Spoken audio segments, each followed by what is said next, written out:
Let's bring in Kellyanne Conway, counselor to the president. Kellyanne, I know you've seen a lot over the last 3 years, ups and downs. What do you think Nancy Pelosi is going to be doing in about 57 minutes?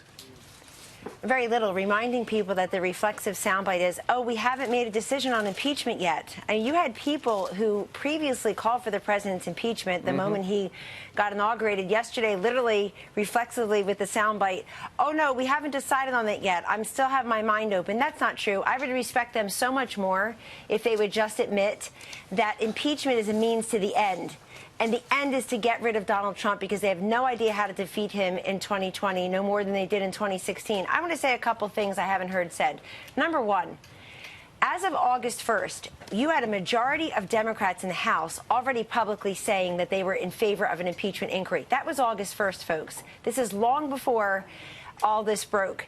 By September 22nd, you had the first Democrat, her name is Angie Craig, Congresswoman of Minnesota, say for the first time that she was voting for an impeachment inquiry because of the call with Ukraine. September 22nd, she was number 138. So the fix has been in for a long time. All summer long, there was a tally going on in the news of how many Democrats, as of that day, said they would favor an impeachment inquiry. Right. Let's stop pretending it has a damn thing to do with the 15 witnesses over two committees the Democrats have called over the last couple of weeks. One out of those 15 witnesses has said that he or she has ever talked to the president, about Ukraine. And I have one more thing to say I want to get out today.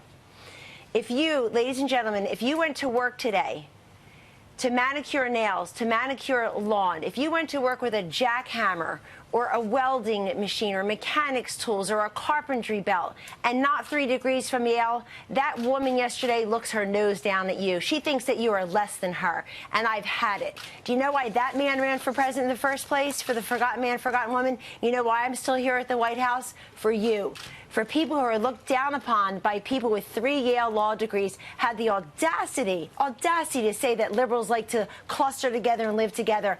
Well, conservatives can't even stand to be together. That's why they're scattered. Well, who the hell are you, lady, that was Pamela to look Karlan. down at half of the country? That's a good point. That was Pamela Karlan. She was the witness. She's the star witness. She didn't educate us. She spends her life lecturing people. She hobnobs with the elite, with the next generation of lawyers. All right, I took out 6 figures worth of student loans to put myself through law school and college with my single mother working her tail off to supplement that. I resent someone like that looking down at half of America. She sounds like Hillary Clinton with deplorables and irredeemables, and we're sick of it, and people are watching. You want to get the president, you want to look down on him, you look down on the people. Tired of it. Well, Kellyanne, Nancy Pelosi is going to make a statement in less than an hour. Oh, yippee.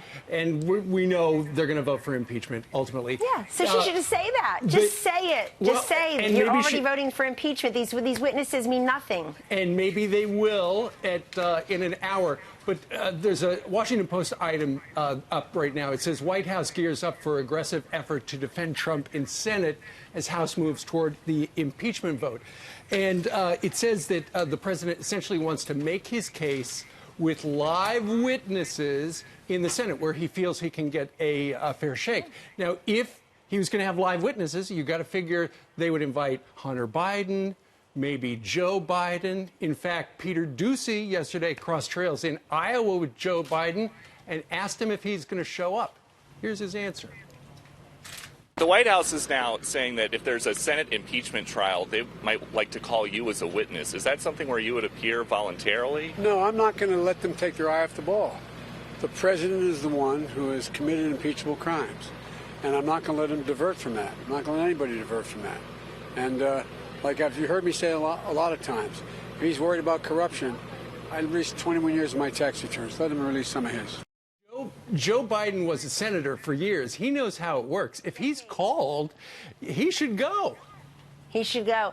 And by the way, they are investigating corruption. If you go back and look at the original transcript, the president is asking them to investigate corruption and make good on the campaign promise that was successful for President Zelensky of Ukraine. He successfully ran and won, and not a squeaker election, basically a very decisive election on the anti-corruption agenda. The Ukrainian people agree with President Trump that we have to root out corruption in Ukraine. He only wanted to make them good. Now, if you're investigating Burisma, And it takes you to a couple of the board members there. We didn't decide who sits on the board of Burisma.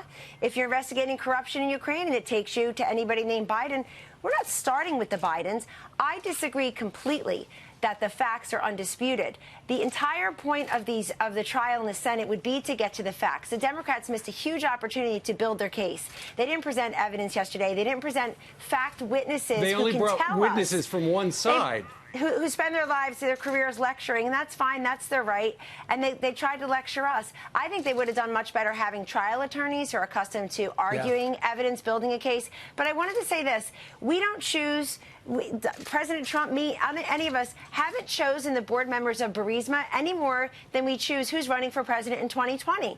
We just take them as they come. So if you investigate Burisma, which was known as one of the more corrupt companies in Ukraine, and if you investigate what happened with the prosecutor who Joe Biden insisted be fired because the said prosecutor was investigating Burisma, and that takes you to anybody named Biden, that's where the, quote, facts and evidence take you. But the professor yesterday talking about how the president demanded that a foreign government interfere in our election. I've got the transcript right here. I don't see 2020 in there. I don't see President Trump referring to Joe Biden as a spooky, scary political opponent. He doesn't need the Ukraine to help him beat Joe Biden any more than we needed Russia to beat what's her name. There's the other big story on a radio show yesterday for some odd reason. There's another big story. It was the president over in London, had a series of bilaterals. Of course, NATO's got to get on the same page on many issues, fighting terror, countering Russia, what's going on with Turkey. But the big story to some was an open mic situation when Justin Trudeau, after meeting with the president, was saying, I'm late because the president had a press conference of 40 minutes and you got to see all his staff, their jaw dropped. He came back at him when asked about that and essentially said, well, Justin Trudeau is two-faced. What can you tell us? Where is this relationship going with the Canadian leader? I imagine the relationship will be the same because at least President Trump is honest when he's calling out a foreign leader and the way he feels about them not paying their defense dues to NATO, which has been a problem in Canada and with some other allies, not being on the right side of a reciprocal trade deal with this country. And I thought it was a very childless, churlish exchange. But they were hardly denouncing the president's policies. They were hardly denouncing him. People looked at this, as they usually do on social media, with outsized attention. Oh, my God, look what they're doing. What was it really about? It was about the fact that President Trump commands a room. And he does. And maybe that makes a couple of people jealous and certainly churlish.